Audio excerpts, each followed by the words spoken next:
to need more nutrients in. Someone has a death in the family. Someone goes through a divorce. Someone loses a child.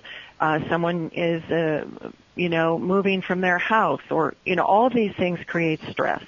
And when you have stress, you use energy and you use nutrients, and so you need to replace those. If you don't replace those, your health will start to diminish because your vital organs are not getting the nutrients that they need to continue to function properly. Kim, it sounds like sweet wheat has its own intelligence, that when it goes into the body, it seeks out areas that are deficient or need healing, or if you're under stress of mental activity, it zeroes in on that, and that's the way it works. Is that too simplistic? Not at all, and I love that you're thinking in simplicity, because that is one of the things why I developed sweet wheat, is I wanted to have something that was simple. I wanted to have a product that could be used inside and out. I wanted to have something that people, instead of spending $200, $300, $400 a month when they were in financial distress, would go and get and have their family's health improved, and not have to hear, we just don't have the money. So for me, I wanted something, and that is one of the great things I saw with wheatgrass juice. I said, gosh, here's something that I could put out there that would be convenient for people, that would be something that would fit this bill, and it really has been that, and it is simple. And I think, Brian, that when you really look at things, the truth is simple. And when you get complex, well, that's where you get into trouble. So I like to keep things as simple as I possibly can. And what was really interesting is when I put this out and I started telling people about all the different uses, and I even let them know that I'd brushed my teeth with it one time when I was doing a television interview in Dallas, right before I went on. And once I started brushing, because I had forgotten my toothbrush and toothpaste, I thought, what can I use? And I thought, well, this is an antibacterial. I'll take the bacteria off my teeth. I'll just wet my finger, put a little sweet wheat on it, and brush my teeth. So I started doing that, and of course my whole mouth turned green, my teeth turned green, and I hope when I rinse my mouth it goes away. I'm on live TV, but anyway, when I was finished, I was amazed. My teeth were whiter, my gums felt stronger, and I felt my teeth, and it felt like I had just come from the dentist from a cleaning. So, of course, I spoke about this on a TV program, and it being a live TV program, there were a few dentists watching, and they called in, and they said, do you think this could help gum disease, pyorrhea? And I said, well, let's look at that. What is pyorrhea? It is the bacteria that is left in the mouth, and it is encroaching on the gums, and it is eating away the gums, and this is an antibacterial. So if you brush with it, I would think that it could help that. So people started using it. I came back, told the story to my people that work with me, and one of the ladies that had been advised by her dentist that she was going to need gum surgery, she said, I'm going to try this. Now, not only did she need gum surgery, her gums were measuring 9s. And a typical healthy gum measures somewhere between 2 and 3. She also drank so much tea and smoked that her teeth were very yellow. Well, she started brushing with it.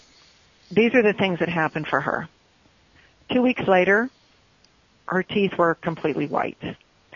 3 months later, she went back to the dentist, and her gums measured 5s.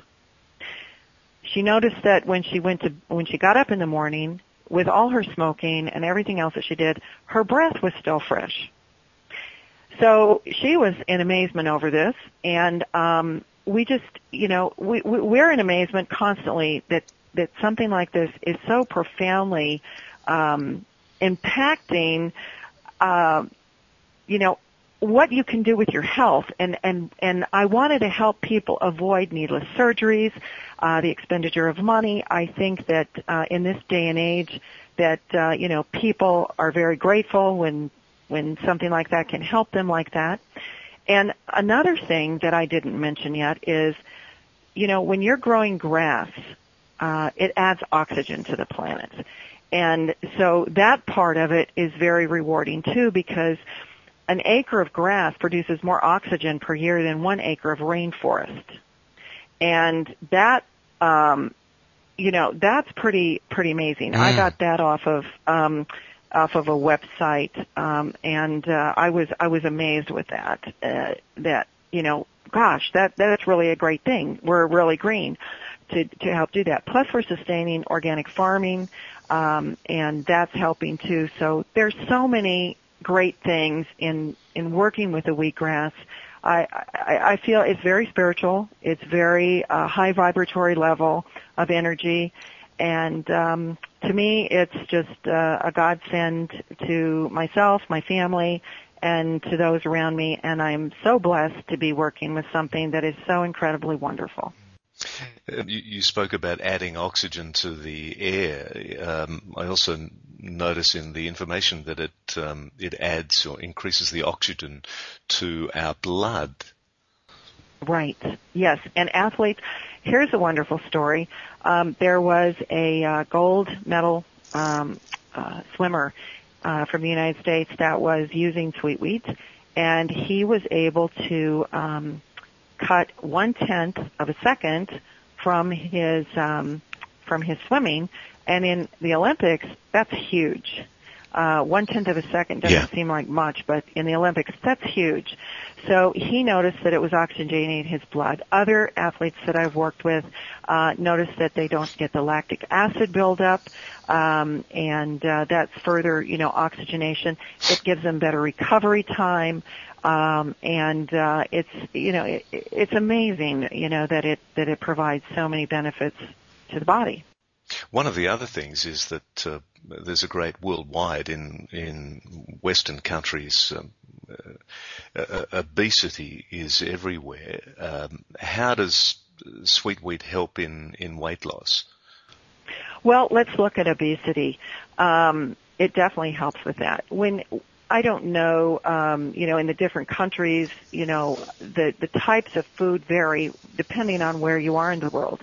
In the United States, of course, our soil's been very depleted, and there's been a lot of chemicals used on the soil, and now we're using, genetically modified seeds, which I'm totally against.